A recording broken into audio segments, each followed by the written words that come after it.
বান্দারে শান্তি তুই কোথাও খুঁজে পাবি না। কক্সবাজার যাবি 2 দিনের পর 3 দিন আর ভালো লাগবে না। আমেরিকা তুই যাবি 2 মাসের পর 3 মাস আর ভালো লাগবে না। কিন্তু তুই যদি তোর দিলের কানেকশনটা আমি রবের সন্তুষ্টির সাথে লাগিয়ে নিতে পারিস, আমি রবে তোর অশান্ত মনে শান্তির ব্যবস্থা এমন ভাবে করে দিব, দুশ্মনও যদি তোকে আগুনে ফেলে সেখানেও তুই মুস্কি হাসি হাসতে পারবি। বর্তমান এমন বাস্তবতাও দেখা মিলে, যার টাকার ইনকাম নাই তেমন ভালো, যার পজিশন সমাজে ভালো থাকে না, তাকেও পরিবারে দাম দেয় না, তার সন্তানদেরকেও দাদা দাদি নানা নানি আদর করতে চায় না। কথা বলেন ঠিক কিনা?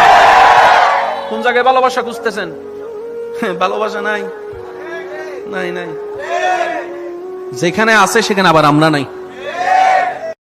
জীবন যেহেতু আছে দুঃখ কষ্ট থাকবে, জীবন যেহেতু আছে যন্ত্রণা থাকবে, জীবন যেহেতু আছে বিপদ আপদ লেগে থাকবে, জীবন যেহেতু আছে আপনার কষ্ট যন্ত্রণা থাকবে। কারণ এই জীবনটা দুনিয়ার, আর এটা দুনিয়া, এটা জান্নাত নয়, এটা জান্নাত নয়, এটা জান্নাত নয়। আর মুসলমানদের সুখের জায়গা তো দুনিয়া নয়, জান্নাত।